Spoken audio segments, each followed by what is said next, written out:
Good morning, good morning, good morning, my lovely people. This is your host, Tasemere, with the Blackout Live from New York. Today, I have my special guest. As some of you guys may or may not remember, I am a working mama.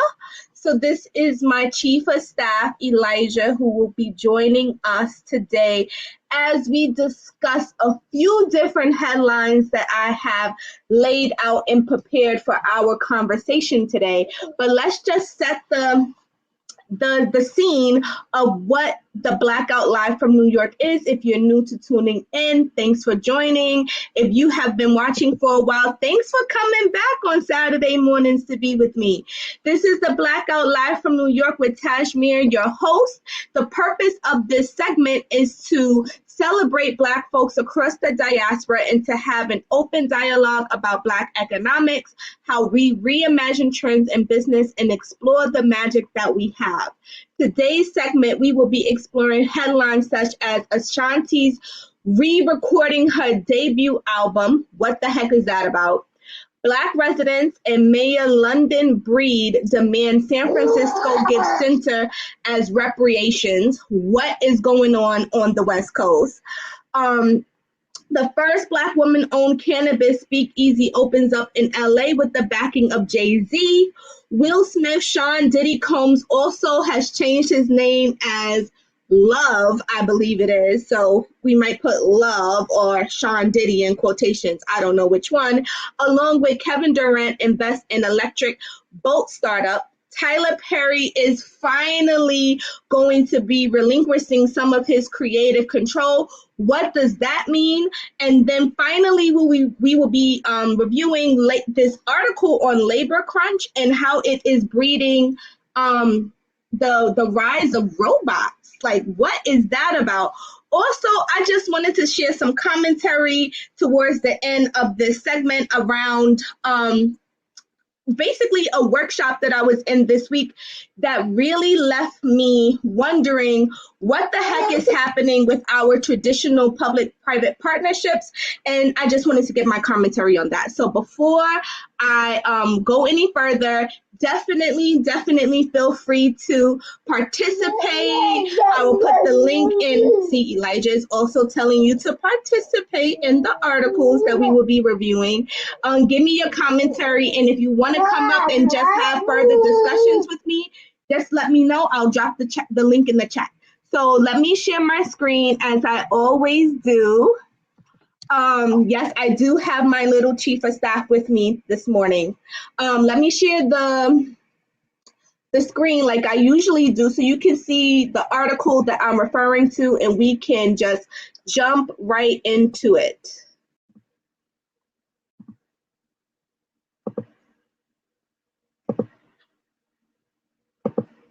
So I hope you guys can see my screen right now. Here it is. I want to see her duplicate that magic.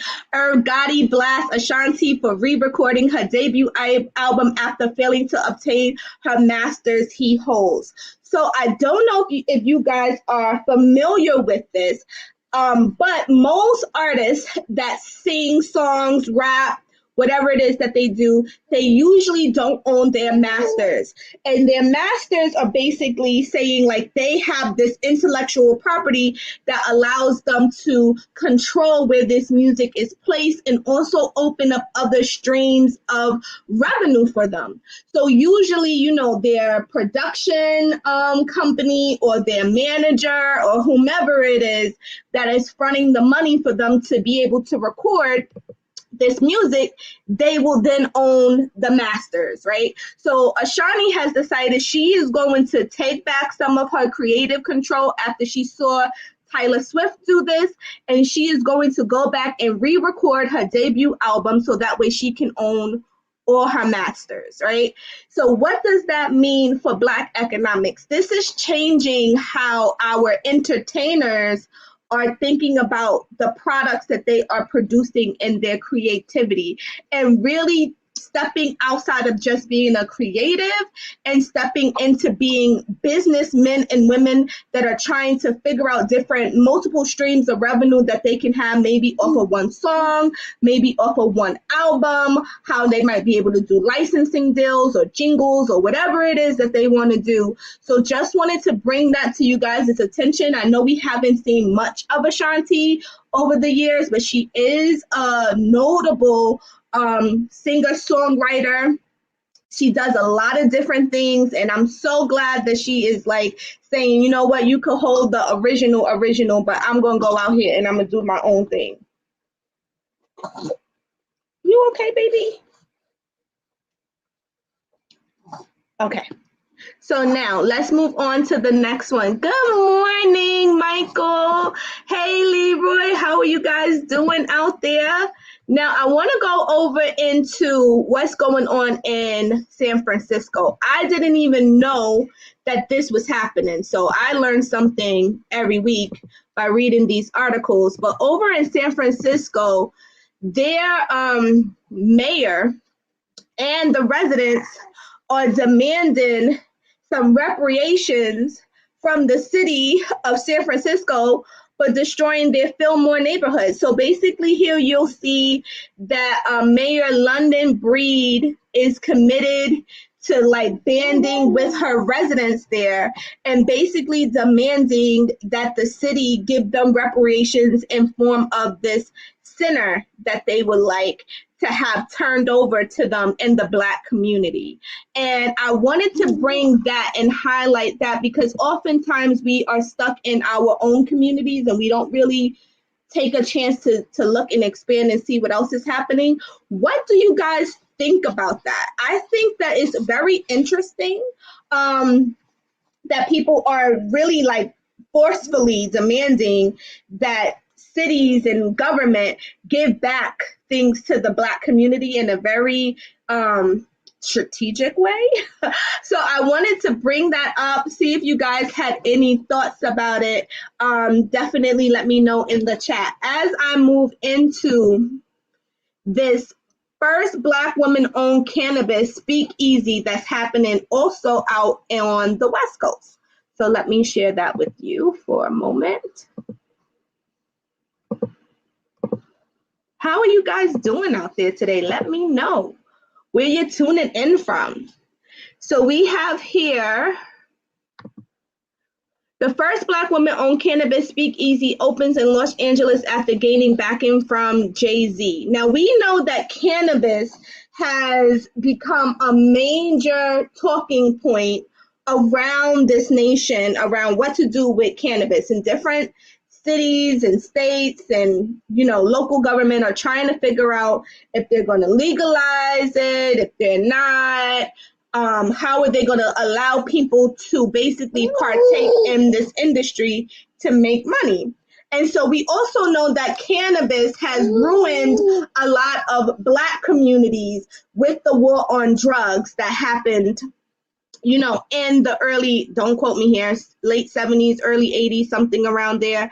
And there was this whole attack on Black folks and locking people up. And so now, as the government usually does, they have figured out a loophole in how they can partake in this industry, similar to like how they partake in the lottery system, where before, you know, Black folks were running lotto and running numbers, and then they figured out how to turn it into the lottery, right?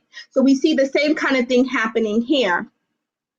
And so we have some folks in some cities are choosing to, you know, try to open up businesses. But to be quite honest, sometimes it's hard to figure out the regulations, hard to figure out what licensing you need, and how you're really going to invest and grow this business. And we don't want Black folks to be marginalized and cut out of an entire industry that can be revolutionary to, you know, their community and also their own personal economics.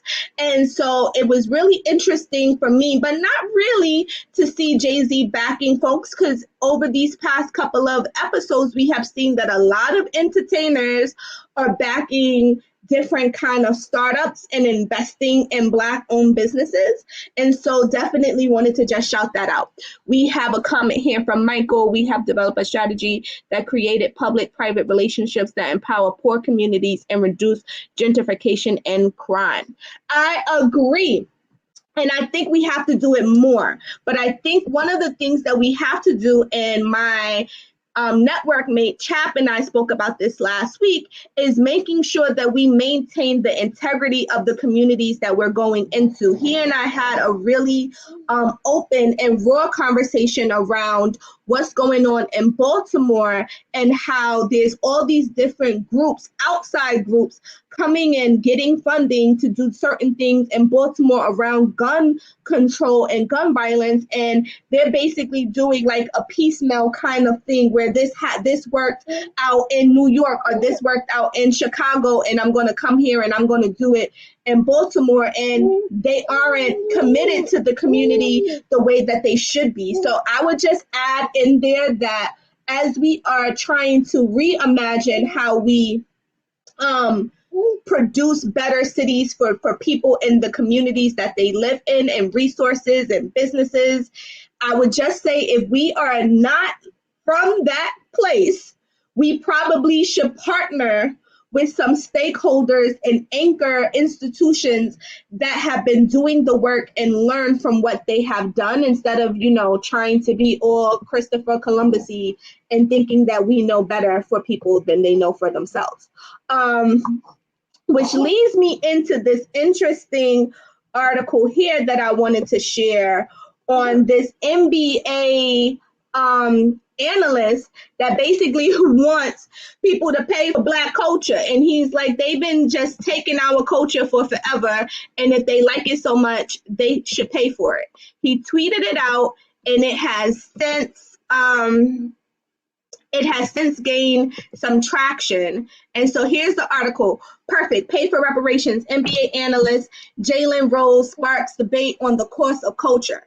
So he's basically in this article saying, and you guys could definitely look into it and read it a bit more. He's basically saying that Black folks are out here creating culture. That's what we do. And people are just, taking it and trying to, act like they came up with it. And if they like what we create so much, that they should pay for it. What do you guys think about that? Do you think that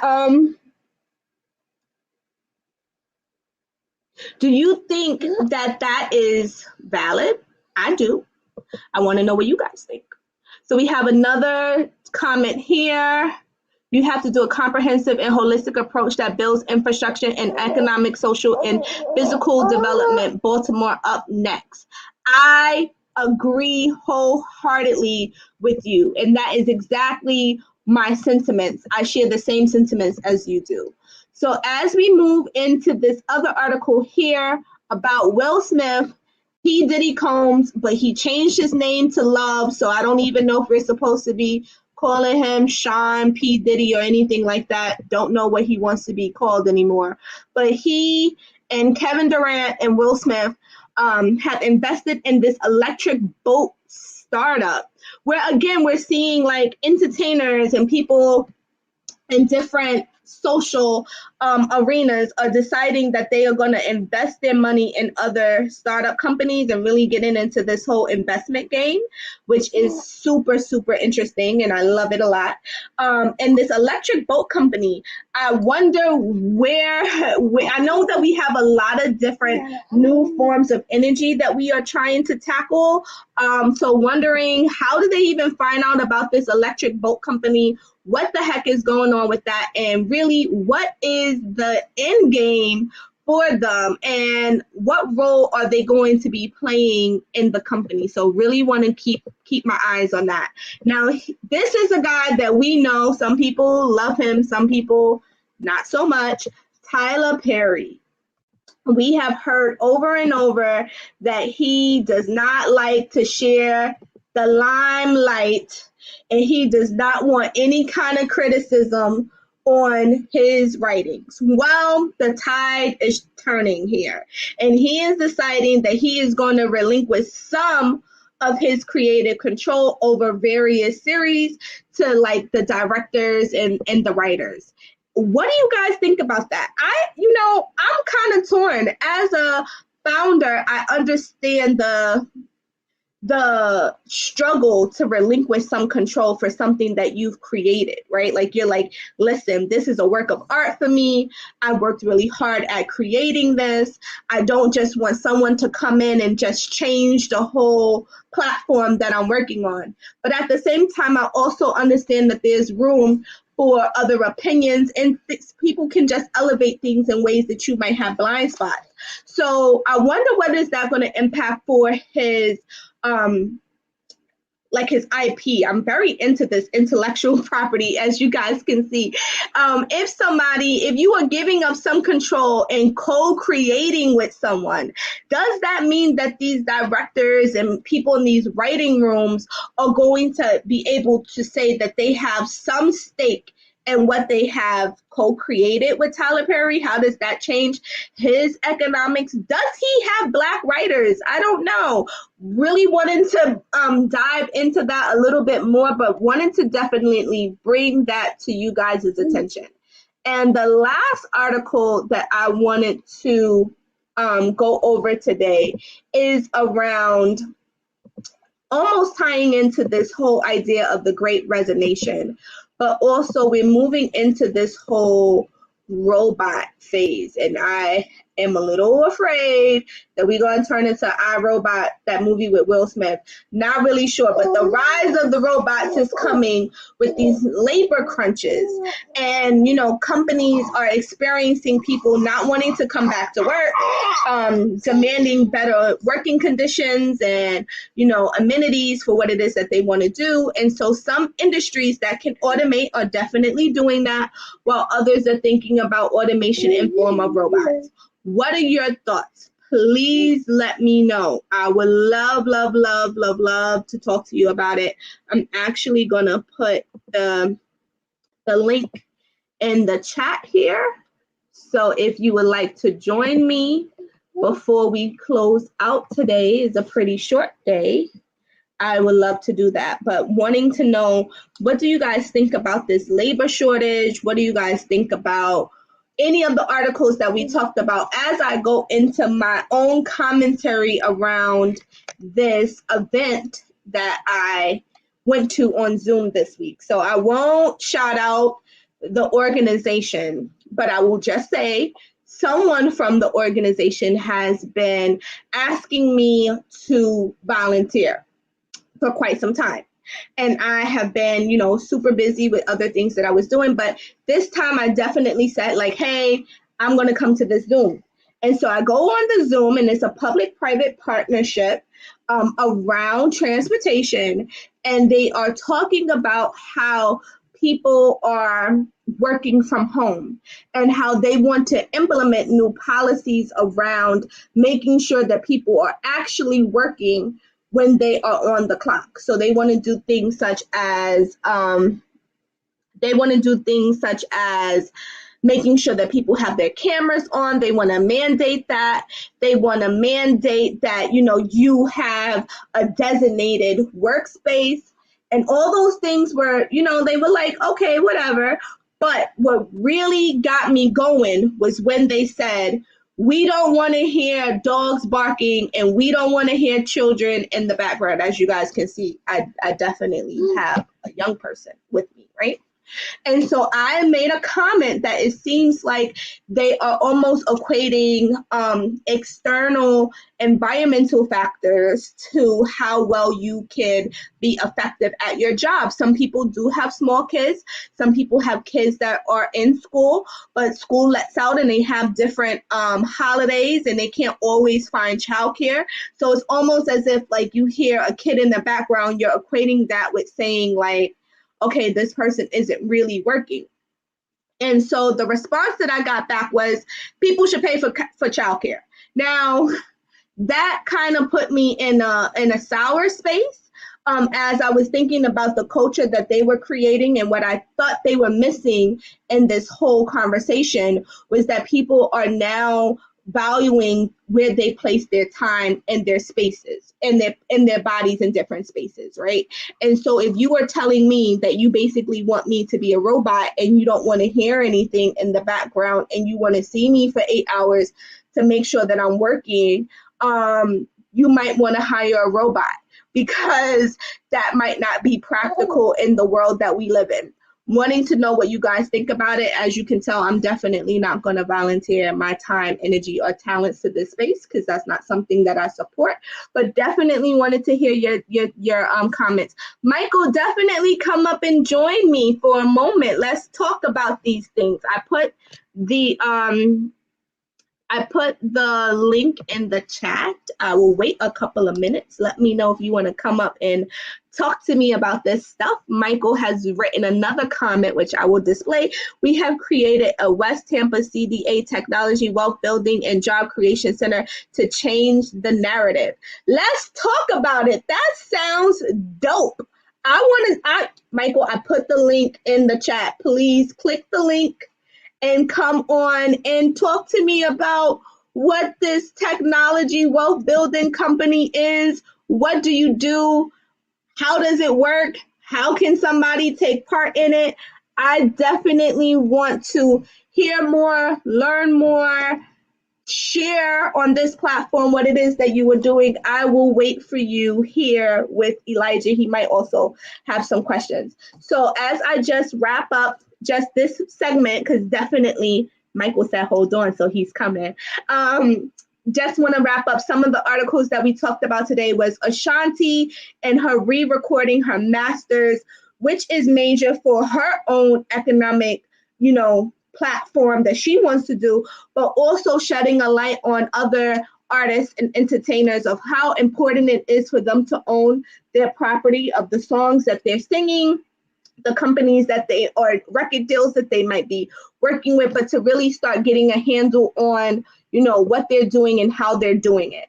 Then we went on to go to San Francisco, and we definitely talked about them wanting this center as reparations for what happened to a neighborhood. And basically the mayor, London Breed, along with the residents, Black residents, might I add, are demanding this from their city. And so we're going to see what's going to happen with that. We then moved over into the first Black female woman owned cannabis speakeasy out in LA, just got backed by Jay-Z. We then talked about Sean Diddy Combs, not sure whether to call him Sean Diddy Combs because he definitely changed his name to Love, but how he, Will Smith, and Kevin Durant have invested in this electric boat startup.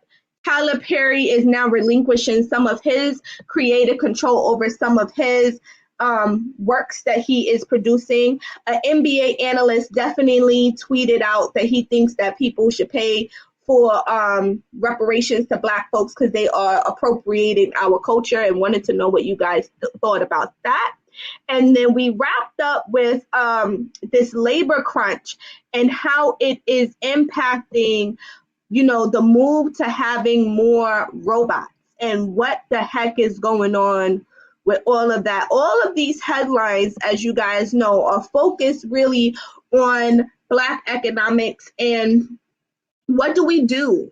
How do we continue to think about different trends that are happening, not just in our backyard, our city, our state, or even our country, but also trying to have a handle on what's really going on in the diaspora, what's happening in other countries where Black folks are thinking about how are they going to create ecosystems of economics for themselves. How do they expand those to other Black folks? So the pipeline of economics, what are we doing and how does this impact our vision or lack of that we have or might not even have?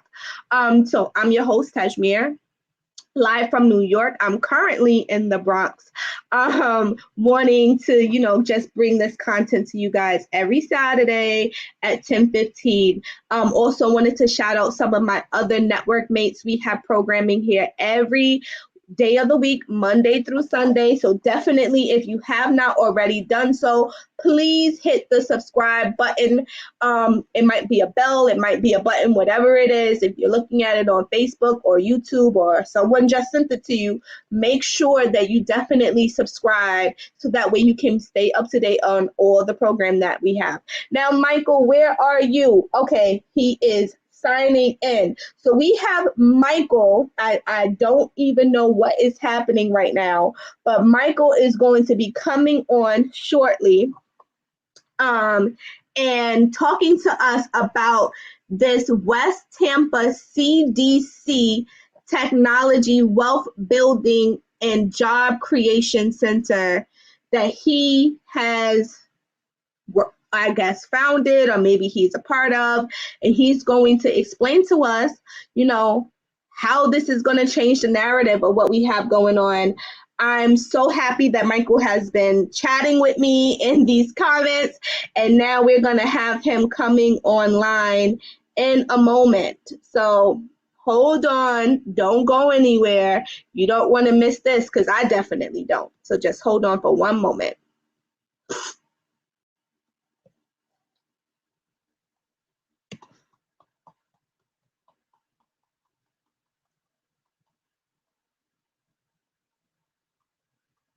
Anybody else want to join us? Just let me know. The link is in the chat.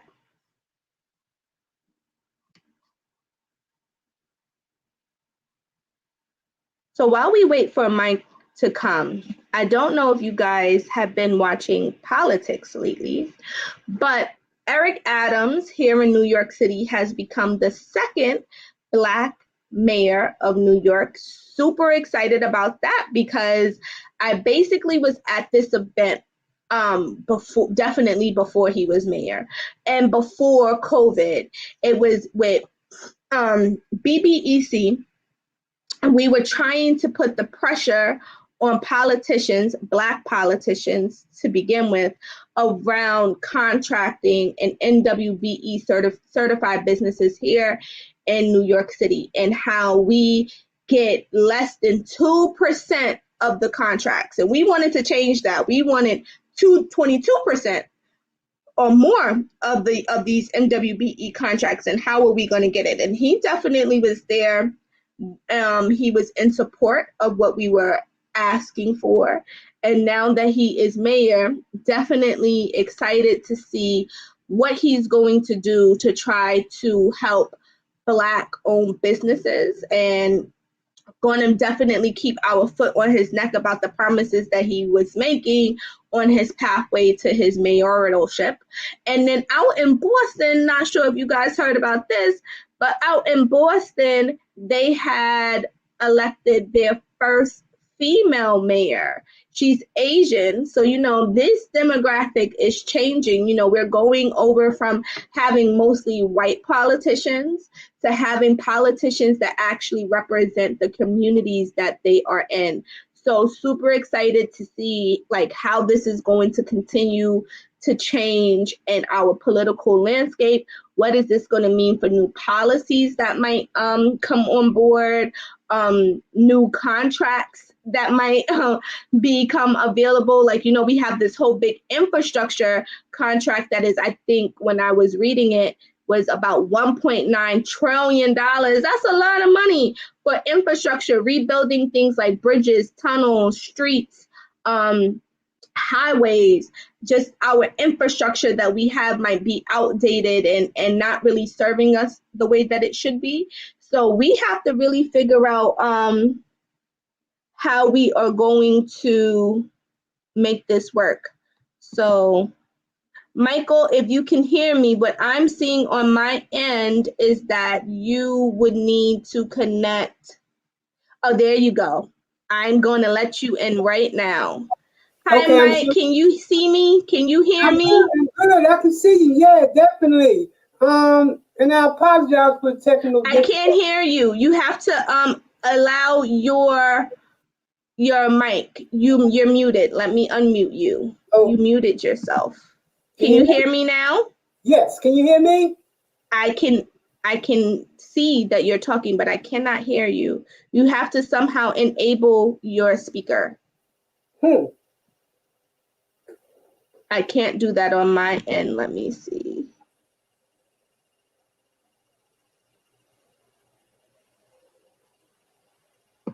Let me see if I can help you. Okay.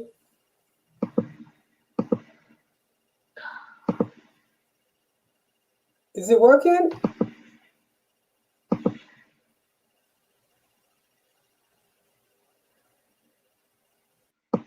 Let me see. Sorry, guys, for the technical difficulties. One moment.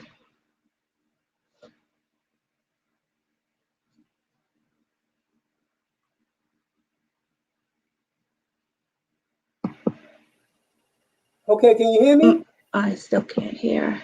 Okay.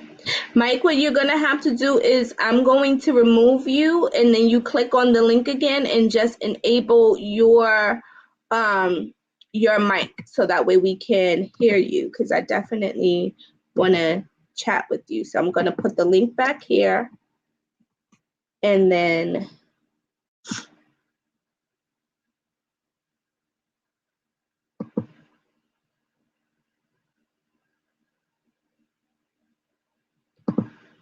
I want you to click on the link again, and then just enable your speaker. We are waiting for you.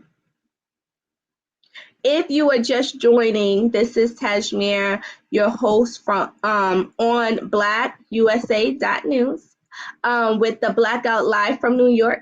And the purpose of this segment is to celebrate Black folks across the diaspora and to have an open dialogue about Black economics, how we reimagine trends in business, and explore the magic that we have. We basically have wrapped up our segment. However, one of our viewers, Michael, has requested to come on and talk to us about an initiative that he has that I now am intrigued and wanting to know, which is that we have created the West Tampa CDC Technology Wealth Building and Job Creation Center to change the narrative. Wanted to definitely hear his thoughts on that, waiting for him to be able to come on and talk to us about it. But if you are just joining us, wanting to recap what we talked about, so when this is allowed for you to go back and rewatch, you'll be able to see that we talked about Ashanti's re-recording her record album. And so this is her debut album, all those #1 hits that she had. Irv Gotti basically owns the masters and basically was not allowing her to have access to them. And so she has decided to do what Taylor Swift has done in the past, which is to re-record her debut album so that way she has ownership and can do whatever she would like to do with her music, which will definitely open up other streams of revenue. Then we went into talking about Black residents and Mayor London Breed out in San Francisco. They are demanding that the city give them reparations in form of this center that they want in Fillmore, this neighborhood named Fillmore. So definitely wanted to, talk about that and explore that a little bit more. We then spoke about the first Black woman-owned cannabis Speakeasy Opens up in LA with the backing of Jay-Z. Will Smith, Sean Diddy Combs, as I have said numerous times today, he has changed his name to Love. So I am not sure if we should still be referring to him as P. Diddy or Sean Diddy or anything Diddy, except for Love, along with Kevin Durant has invested in electric boat startup. And then Tyler Perry has definitely decided to relinquish some of his control. This has been a commentary that he has had over and over again about how he doesn't want any criticism or any critiques on any of the things that he creates. And now he is deciding that he's going to relinquish some of his control. And lastly, we spoke about this great resignation is leading to this rise in robots. And so wanting to know what the heck is going on with that? How do we keep some human interaction happening? I definitely see this film iRobot happening. So I'm a little nervous out here in these streets, but we will definitely like keep you posted on what is going on. So I think we have Mike back here. Mike, can you say something? Yes, I can. Hello? So I'm a little nervous out here in these Can you hear me? We will definitely like keep you posted on what is Welcome, Mike. How are you? I'm good. Can you hear me? Turn your volume up because I cannot hear you. Welcome, Mike. How are you? I'm good. Can you hear me? Oh, you're on your phone. No, I'm on the computer. Because we can't hear you, Mike. I can see you, but unfortunately I cannot hear you. What you can do if you are on your computer is in the top of your I guess this is your bar where you can put in different websites. It should be a camera screen there. If you click on the camera, you should see something that says use the camera and use the microphone. If you click that to say allow, I should be able to hear you because I can't hear you right now. Okay, you still can't hear me? Oh, hold on. On this bar at the top where you would put in the URL where you have StreamYard here, on the left-hand side, you should see something that has a little icon for a camera that should be on because I can see you.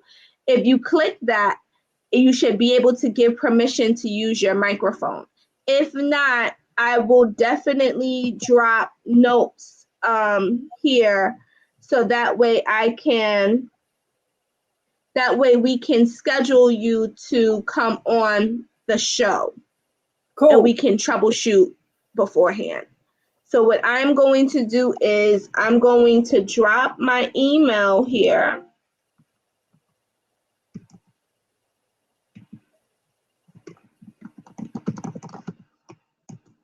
And we will just schedule you to come back and I can interview you. This would be even better. So this is my email address. I'll also put it up on the slide here. Screenshot that, write that down. Let me know when you have it. And then we'll schedule you to come on a different day. Cool. I'm here every Saturday at 10:15. So thank you. I will definitely be here next week. I know that it's Thanksgiving. Some people celebrate, some people don't. But next week, Saturday, is also Small Business Saturday. So I'm going to just give a plug that we should definitely be supporting our Black-owned businesses throughout the year, but definitely on Small Business Saturday. So go out, shop, get some gifts, get some things for yourself, some things for people that you love on Small Business Saturday, and just make sure that you do it after the Blackout Live from New York, after that show airs, and then come back and tell me what you bought on the next Saturday. That I'll be here asking questions about how you spent your personal dollars in the Black community. But that will be it. Michael, do you have my email? Did you take it down?